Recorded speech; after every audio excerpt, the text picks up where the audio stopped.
Welcome to a new episode of the Sensual Underground.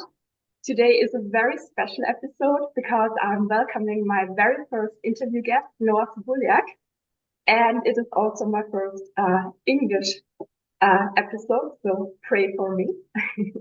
And I invited Noah because he and I connected over Instagram because we are both followers and admirers of Omar Khan's work. And I wanted to introduce him to you because in my eyes, he is what I would call a proper dominant man, a real dominant man, a man who understands that dominance first and foremost means a duty of containment. And Noah and I have had a lot of incredible discussions about the state of man and masculinity today and what is going on in the broader culture. Yeah, and that's what we are going to discuss today. But I also invited him because uh, so many women complain that there are no real men out there anymore. And I also know so many women who have a real deep hunger for a healthy, dominant man, and they have never ever been exposed to the energetics of such a caliber of man. So that's why I invited you today, Noah. Um, but you're not only what I would call a real dominant man, you're also a true Renaissance man. You are an artist, a guide, a writer, a music producer, a musician. You have worked with more than 700 clients in legal ketamine assisted therapy for depression, anxiety, and PTSD. And you're also a fellow tarot reader, which is another thing that connects us. Yeah, so thank you Hmm. so much for being my first guest here.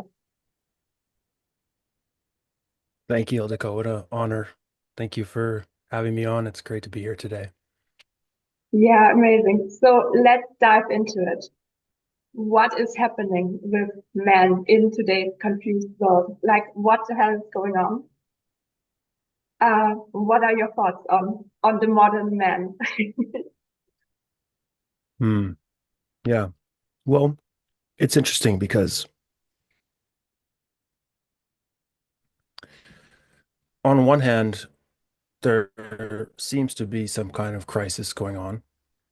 And on the other, I don't want to fetishize that crisis because I want to go in the direction of something actually aspirational. I want to focus us toward what would actually be functional in masculinity. And I do see some glimmers of that, especially over the past couple of years as I've been more involved in men's work, in men's work groups, and specifically men's work groups that are really trying to root out and deal with what I would call the nice guy or the overly feminized or overly mothered man, because that to me seems like one of the roots that is most rotten when it comes to men and masculinity today, and where I think a lot of problems arise when it comes to how men and women relate. There's a lot of projection going on. And speaking from the man's side, I think there's a lot of projection of way. And I think this is probably arising most from the fact that we have, at least in the generation that I was part of, or am a part of, the millennial generation, fathers who may have done their job, at least on paper, to provide, but who were not there in other ways that were very important, foundational for the masculine to actually fully come online and separate from the mother. So I think that these men's groups that I've been a part of, and also just people like Ohm and a general subcurrent in the culture that's starting to come online, recognizing this is very helpful at this time because the things that plague masculinity and plague the dynamic between the feminine and masculine or male, female relating in the world to me have to do with these things where men are just completely unconscious. So there's more to it than that, but that's what your question immediately makes me go to. Mhm. And where do you think fathers have dropped the ball when it comes to raising sons that are properly embodied in their masculinity? Mhm. Like, do you think it is related to like the increase of single mothers and divorce, or do you see I another think that agenda? it could have to do with that in a way, but I think that the way that the boomer generation, just as a generalization, raised the millennial generation as fathers came out of a knee-jerk kind of response to do the opposite of what the, I don't know what that generation is called that fathered the boomers, but how they parented or how they fathered, I think had elements of the masculine that were important, such as not being overly reliant on emotions or emotionality, not be sort of plagued by that, being able to be stoic, get things done. Like my grandfather worked in a coal mine and, had nothing when he grew up, and his parents came from Ukraine. And so these people are of just a completely different way of being compared to us. And the generation in the middle, which would be the millennials' fathers, had the unenviable task of trying to bridge the gap between those two worlds. And inevitably, they're going to fail in some ways. And I think the way that they failed most was by throwing the baby out with the bathwater and kind of uh, not wanting to bring that overly domineering or intense side that maybe that their fathers brought through potentially by necessity at certain times. And so we kind of just swung in the opposite direction. And nature abhors a vacuum. So we have in its place this overly mothered generation. And you might say that, I don't know if I can't really speak for women, but if you have an absence of the father archetype, generally speaking, on the women's side, that's also going to be a problem. Right. Yeah. I have been thinking about this a lot, and the more I reflect on it, the more I also blame it on Western psychology and therapy culture, because Western psychology is at a point now where we have essentially pathologized masculinity. We have pathologized a man's healthy stoicism. And we are also completely ignorant about all of the biological hormonal differences between man and woman that kind of like explain a lot of these differences and why it can be a very healthy thing for men to sometimes just suck it up and get on with life. Um, and I think this has turned also men into a huge burden for women, because so many women I talk to, like, they do not perceive their men um, as somebody who actually elevates their life. They see him as a burden that they somehow, have to carry through life, like a big child, essentially. And of course, I think this is detrimental to first of all erotic dynamics between men and women. But I think it also blocks the bigger spiritual transcendent dimensions that open up when we align and unite in a polarized way as man and woman. Yeah. Yeah, I mean, it makes me sad. It makes me frustrated to hear that. Mm-hmm. I believe it. Um, I think it's become normalized, actually. I know people who have partners, female partners who seem to be doing great in life or who have things moving in a good direction for where they want to go, and their partners are just kind of lost.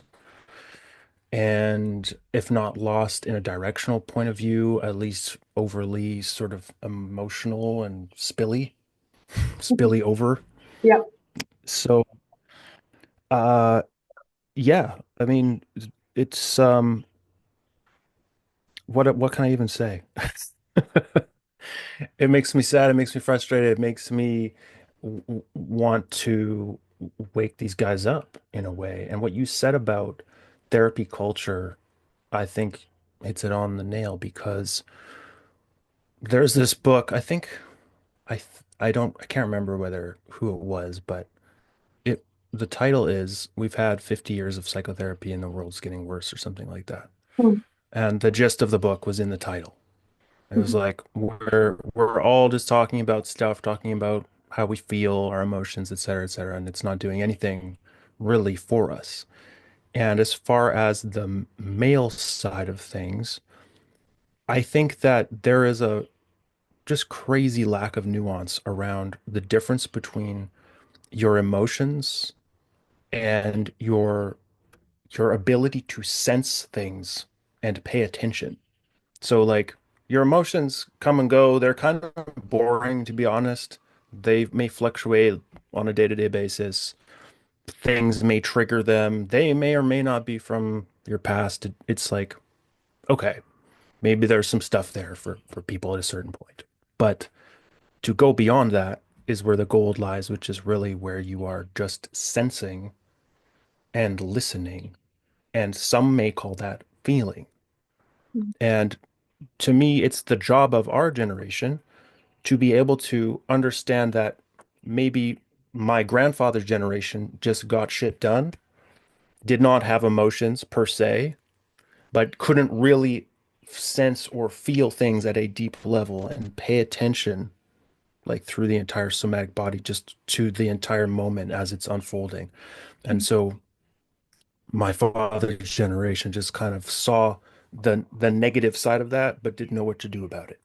So now here we are, Mhm. and therapy culture is kind of in the way because it's just distorting and blurring that. Right. So I'm not a, yeah, you go.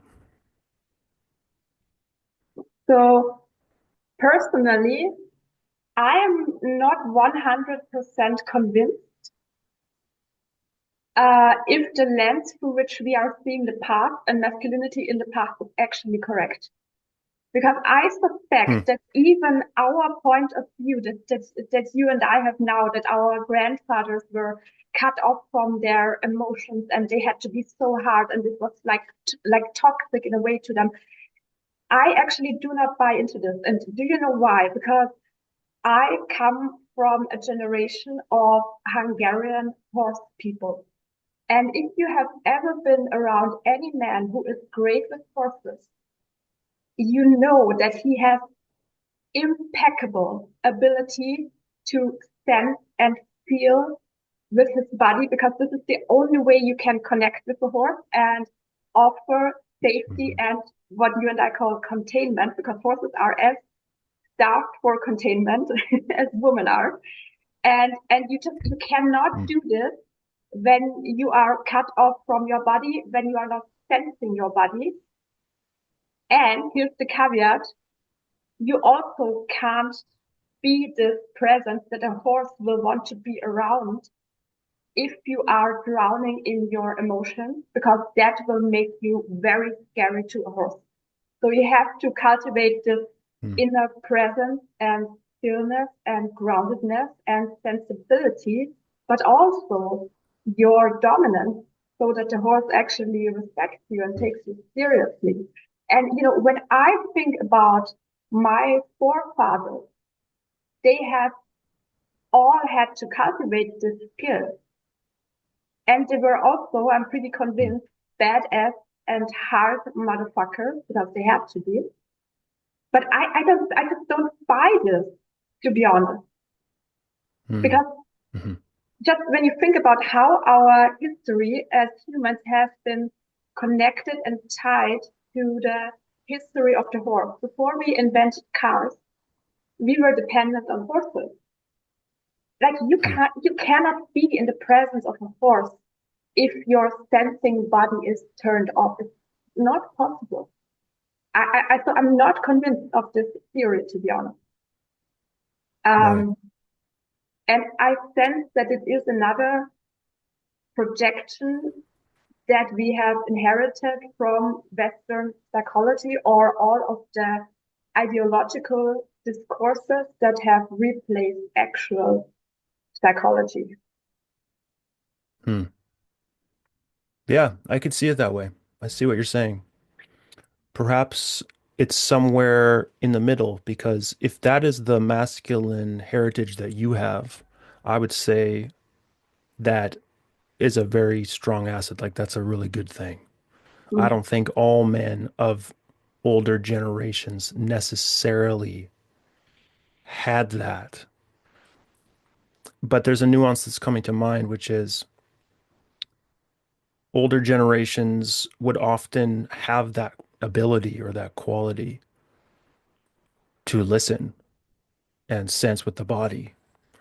But I don't know if it was as differentiated in the sense of being able to relate with women or being able to relate to whatever they were needing to deal with in themselves.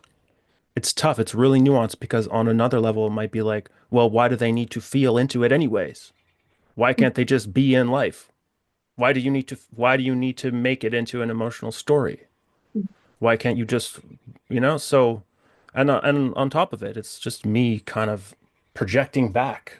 And I think a lot of that may be a thirst or a longing in the men that I see that are part of my generation and in myself for that to be exemplified fully. Like, please demonstrate the way, right? mm, This book, Robert Bly, The Sibling Society. In The Sibling Society, he talks about it's like the title basically says it. We are all siblings. We don't have a father. We don't have this example. So we're all kind of just making it up as we go along, being like, is this how we do it?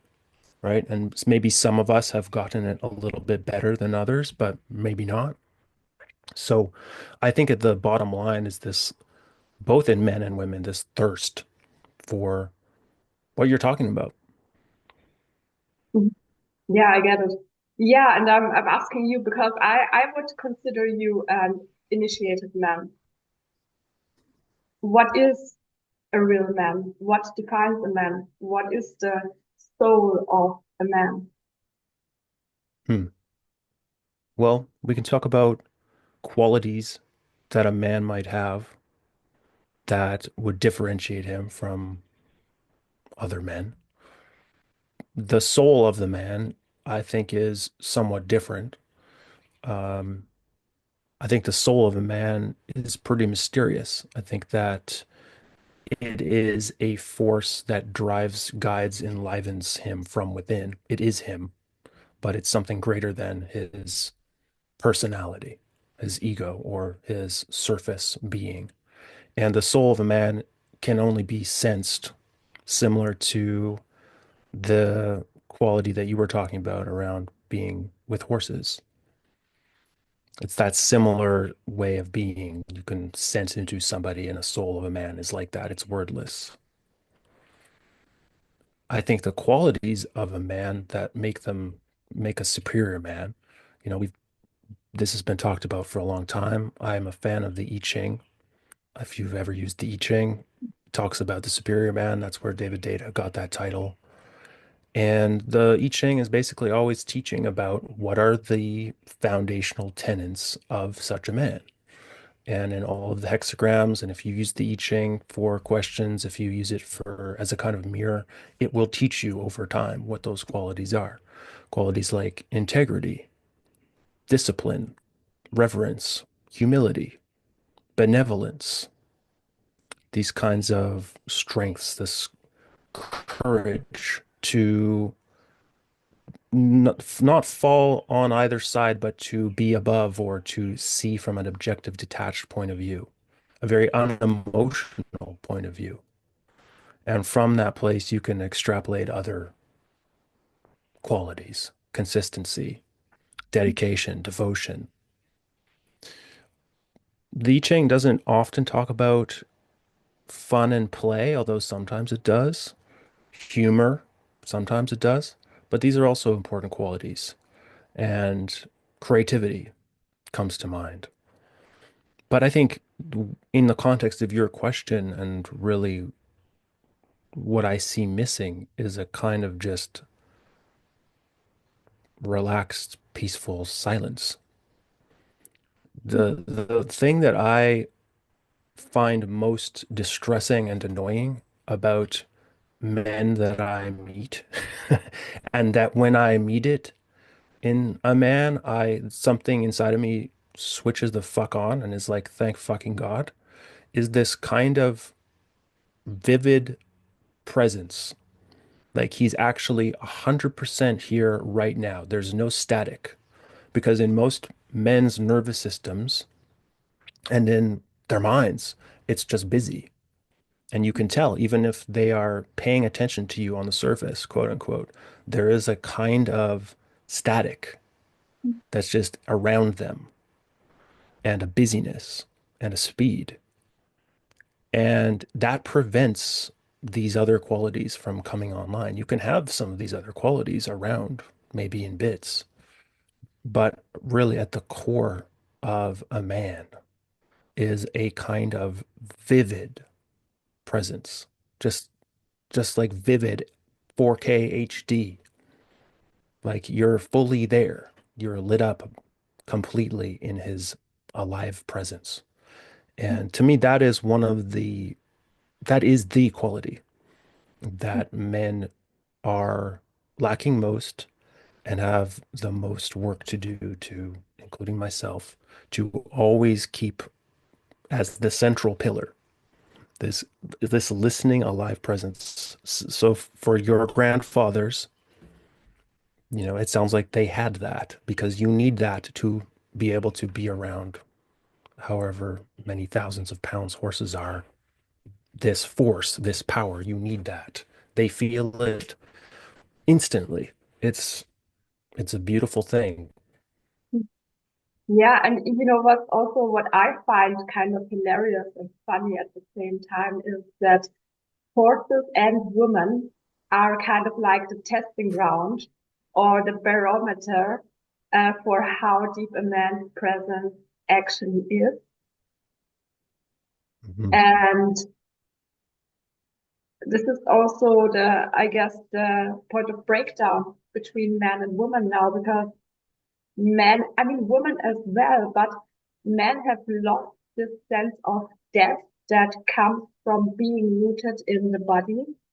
And I also think it has a lot to do with being connected to earth, being connected to the world, um, and maybe even being in touch with your inner hunter or killer. Because if you think about what men did throughout history, they went out on the hunt and they killed wild animals. And in order to do that, you need to cultivate such a stillness and an ability to just wait for the like one decisive moment where you attack your prey and you actually kill it. But if you can't wait, if you're not disciplined enough, if you can't stand into your prey, when it is kind of like the right moment to attack, like you will not survive in the wild. And maybe we have, or men have lost this quality alongside with other masculine virtues like integrity, like a healthy stoicism, an ability to face and overcome challenge and difficulties, because they don't have to. Because we live in such a cozy world that, like, where would you ever meet these qualities? Where would you ever be tested? in modern life? Yeah, never. Never. Yeah, so I got a teaching about this last year. I have a friend who meets a lot of the qualifications that you are laying out. An amazing horseman, has been around horses his entire life, broken horses, rides horses all the time, and is also an avid hunter. And I've known him for my whole life, basically. And the opportunity, the offer to go hunting was always on the table, but I hadn't gotten my shit together enough to actually take him up on it until last fall. So we go out, and what you're talking about becomes like even more vividly obvious to me because we would wake up before dawn and get out there for the first moment that it was legal to be there and stay there the entire day until the last second and be freezing cold, not talk, and just wait and listen for hours. And I asked him about just like, so how do you work with when you are cold or you're hungry or you're bored or you're tired or whatever? And he's like, it's just like part of the game. It's just like whatever. Like you're tired, you woke up, you only had like 5 hours of sleep or whatever, or less for him. It doesn't matter. He doesn't care. And that was such a good initiation for me because like that's the primal skill that you're talking about. Hunting. Be a hunter. Be a hunter in your life. And how can you really embody that unless you've gone out and tried to do it? And we didn't get anything. We just sat there for like a week and saw every other possible animal Yeah. except the one that we were going for. So, yeah, I think every man should go out hunting and learn to hunt. I think it's like you gotta do that.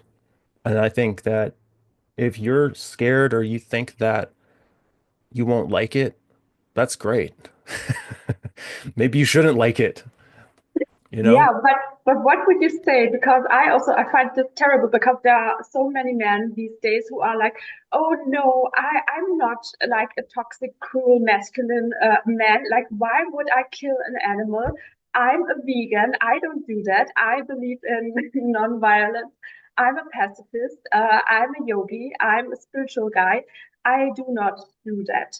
Like, what would you say to these men? Well, I guess that's just where you're at, is probably what I would say. Um, Look, I'm not like life is too short for me to go on crusades.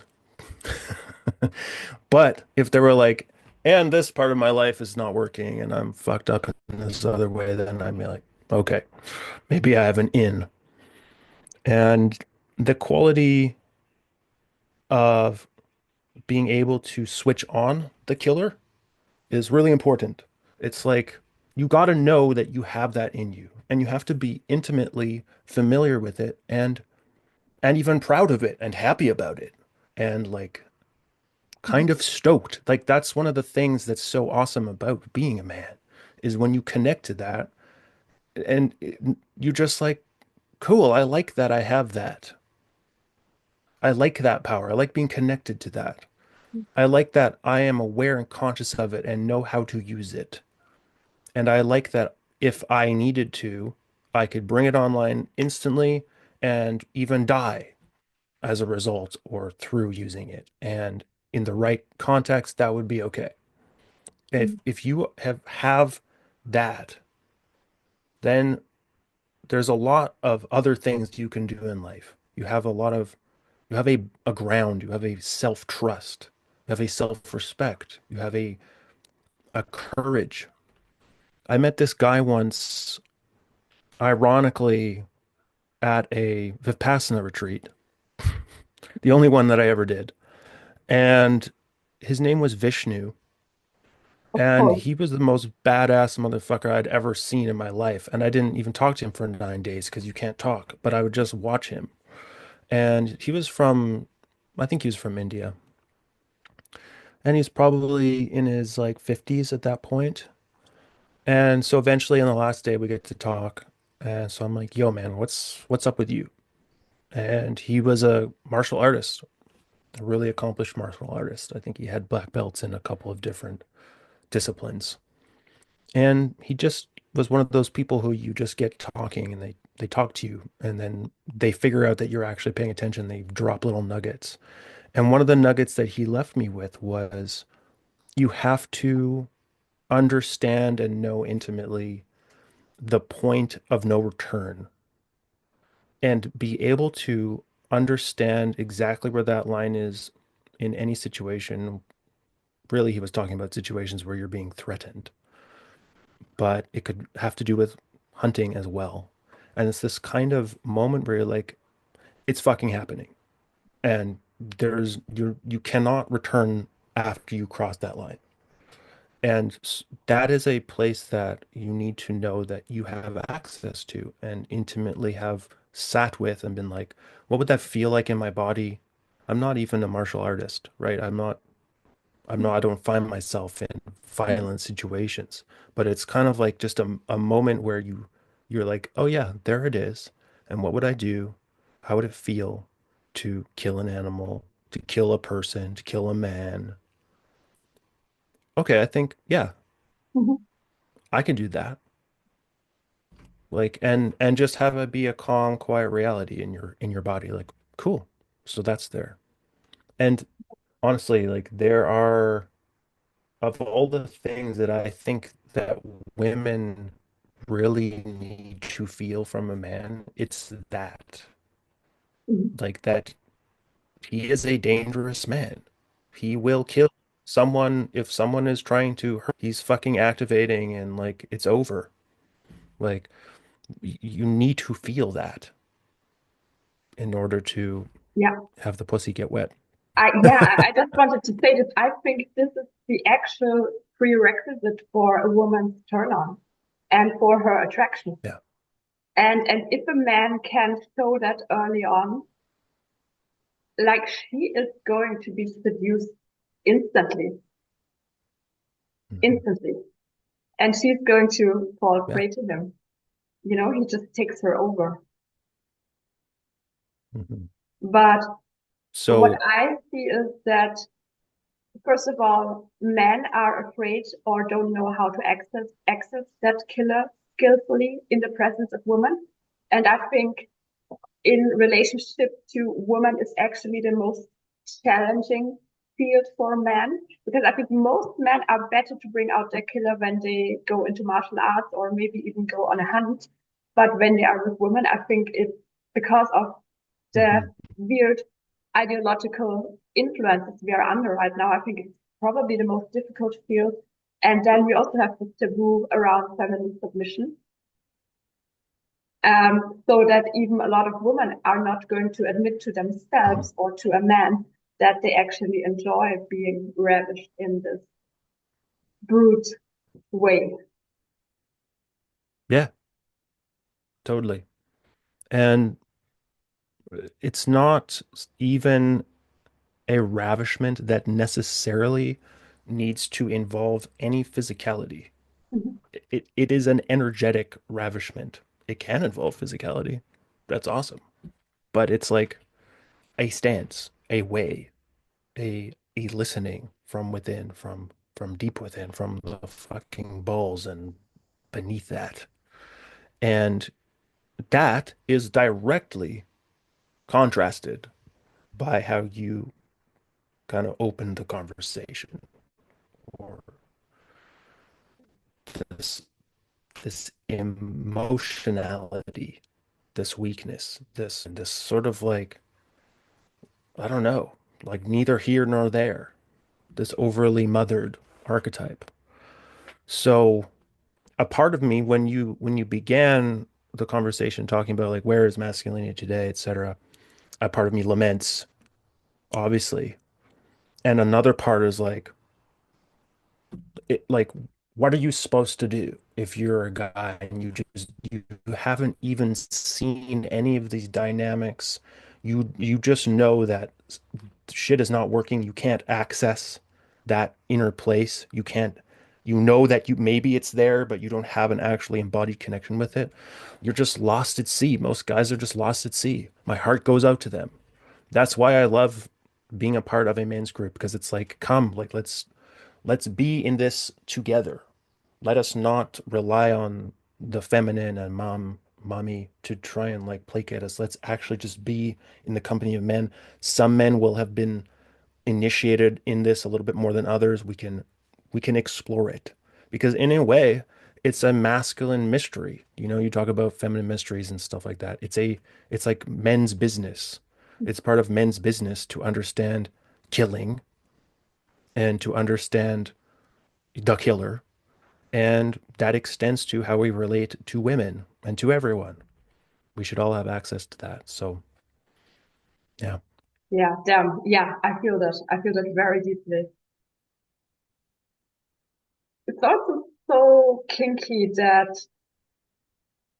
the kill, if you think about it, if you sense into it, the kill is such an integral, important piece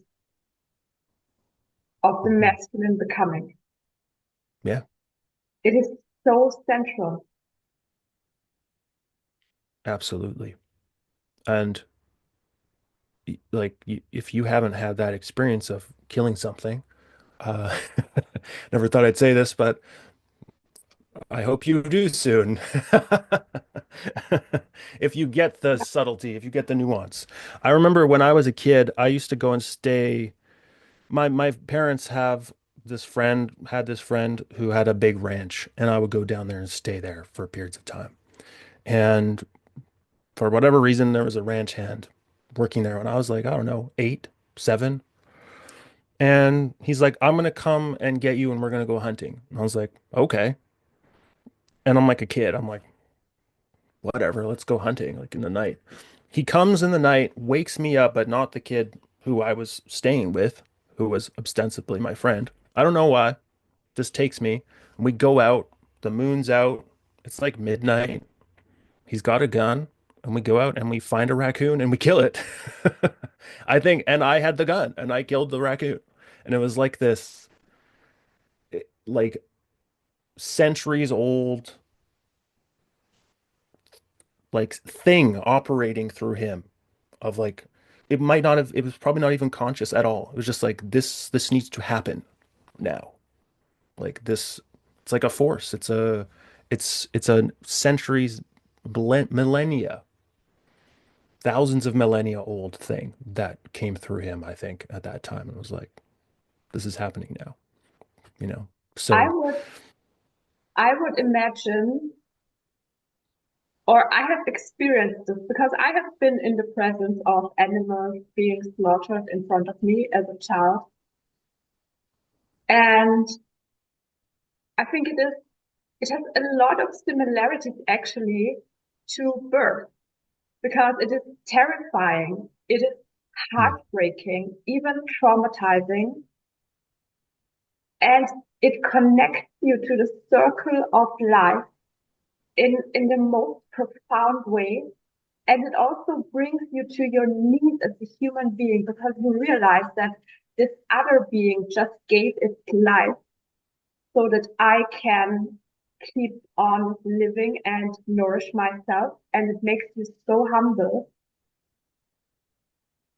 And since men cannot give birth, although I think ideologists would now disagree with me on that, but but since men don't have that experience built into their physiology, I would imagine that the hunt and the kill serve as similar initiations.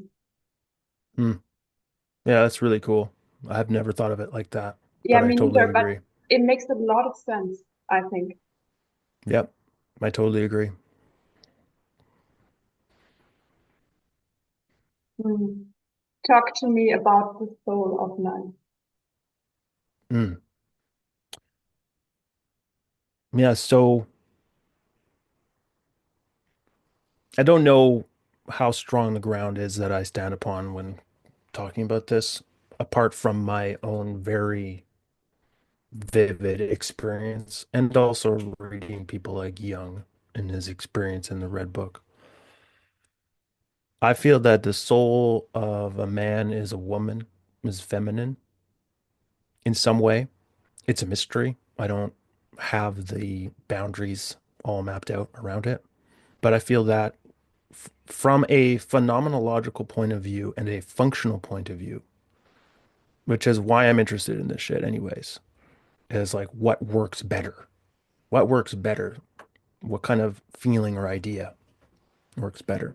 When I relate to my soul as a woman or as a feminine counterpart to me and allow her to enliven my life and guide and instruct me towards exalting the most alive, brilliant expressions of life. When I allow her exaltation of beauty to direct my masculine structured reality, things go better. I create better things. I create art. I create things that are actually of soul, that are worth engaging with, that are not just copies, but are actually coming from a place of God, you might say. And so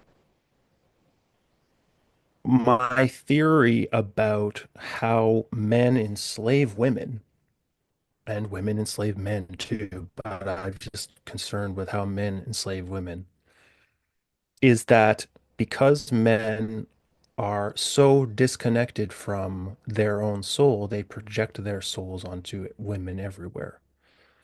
And a deeper nuance to this is the fact that the mother younger, and when you are uninitiated, the mother becomes this massive complex that you relate to as your soul, unless you individuate out of that and kill your mother metaphorically. So we have men who are relating to the world as woman, as this kind of shadowy mother projection of soul, undifferentiated mess. And how that arrives in the actual form of relating to women as a man is just chaos. And it basically enslaves a woman to your projections. The woman is never allowed to just be whatever she is. Whatever mystery she is boxed down into a projection that you just relate to because you're so devoid of your own soul. You're so divorced from it. And additionally, because that process of coming into touch with your soul is so fraught and really not easy at all, and actually kind of scary, you will project that fear onto the entire idea of woman and of soul. It becomes taboo. And so there's all this like detachment or divorcing that happens from yourself that the world placates and helps when it comes to how everything has become overly sexualized, when it comes to the dispersion and distraction and how easy it is to lose your connection to this center. So a man's soul, it's funny because it's not the only part of him. I'm not saying that a man is actually a woman inside. I'm not saying some weird stuff like that. I'm saying that a man can be very grounded and spacious and empty and in his spirit, essentially incredibly relaxed and calm, and yet have a relationship inside that is basically there is this force, this being who is guiding, instructing, inspiring, illuminating, providing some kind of connection to beauty from within. And when you are in connection with that, the people, but especially the women around you, are free. They can just be whoever they are. And you are not projecting this element or that element of your unintegrated, unconscious soul slash anima being. It's not like, oh, but this woman is blonde. I like her more than this woman who has black hair. Like, you know what I'm saying? All that just kind of goes out the window. You just can orient to the world and women as they are, just however they are. So I think that the soul connection is not just some nice like thing that you could get around to one day. Mm. It is Yeah, actually the number one thing. yeah. Do you think that this is also the reason why men are so terrified of feminine emotions or like the big um, feminine storm that she can get into? Because I sense that whenever a woman becomes really big, like energetically with a man, when she like truly reveals her ecstatic uh, waters, which isn't always sexual, you know, it could also be like cathartic, emotional, or just very, very deep, like piercing deep. Uh, a lot of men will say that they want to see that and experience that in a woman, and when she actually brings it, they will often run away. Mm. And I think it is because it would require an ego death of epic proportions from his side to actually step up to the challenge and contain her in her biggest storms.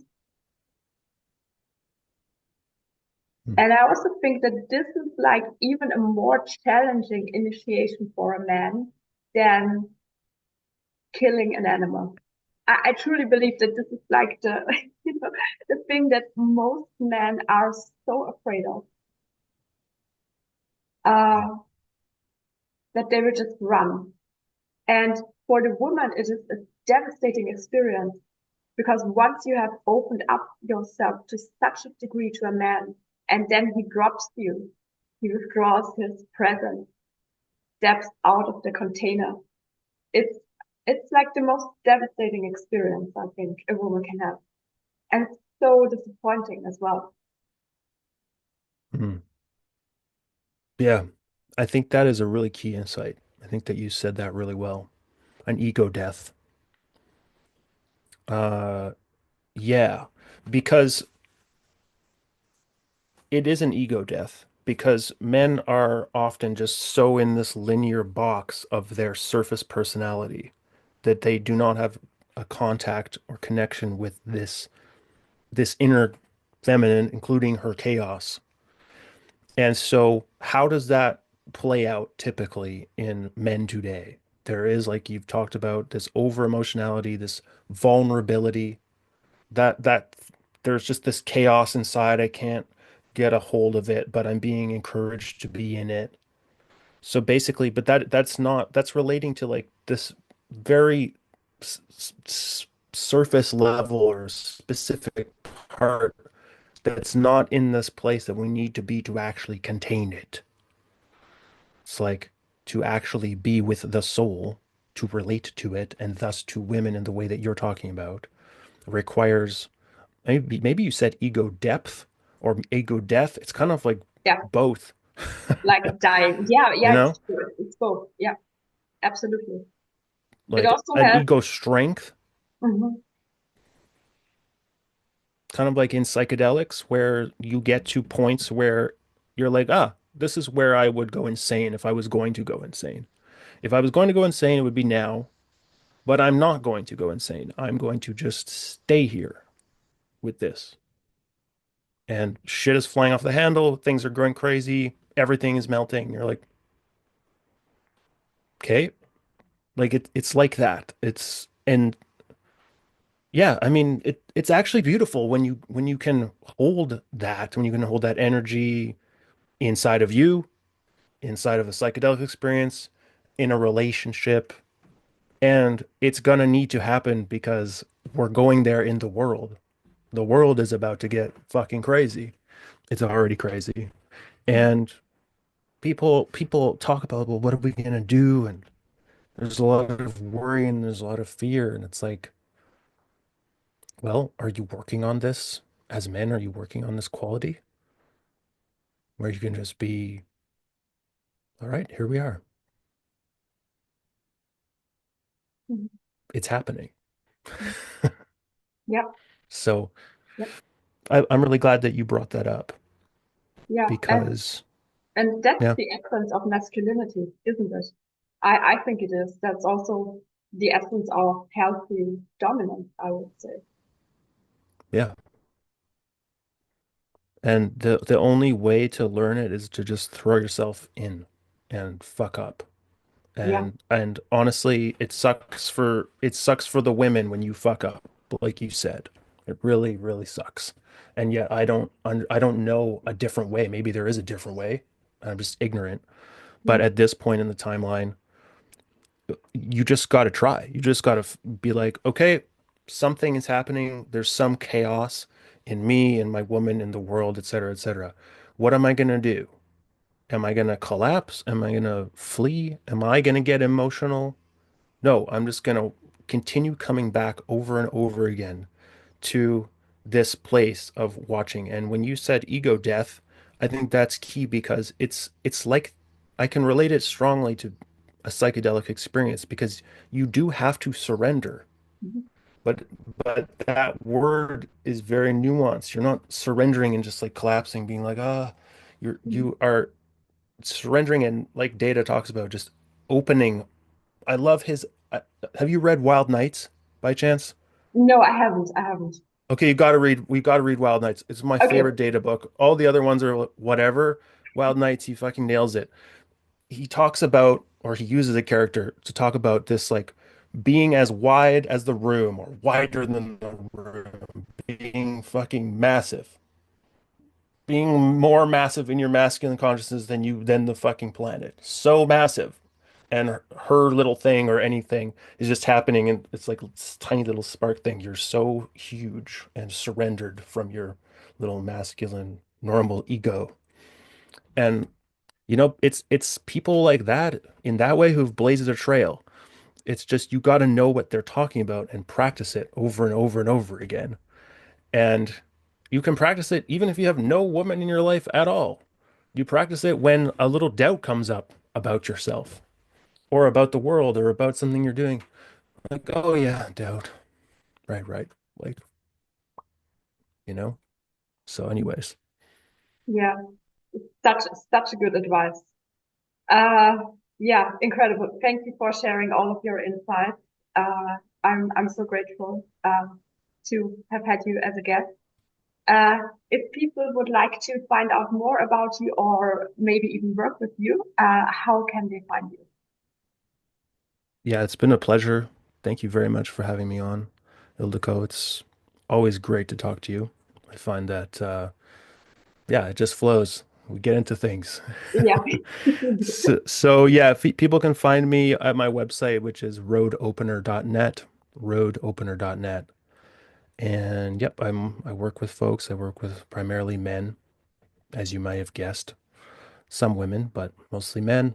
And I have various programs and courses and things that you can check out. And I'm also working with my wife. We have uh, we're calling it the Sovereign Creator. It's a workshop series for artists and all around attention and creating. So if anyone is interested in that, you can check out my site. There's a link to that. So it's all at roadopener.net. Beautiful. I will put everything into the show notes. And I would also like to mention that Noah has an incredible newsletter where he Mm. also sends out monthly, I don't know if I'm correct here, but astrological forecasts Weekly.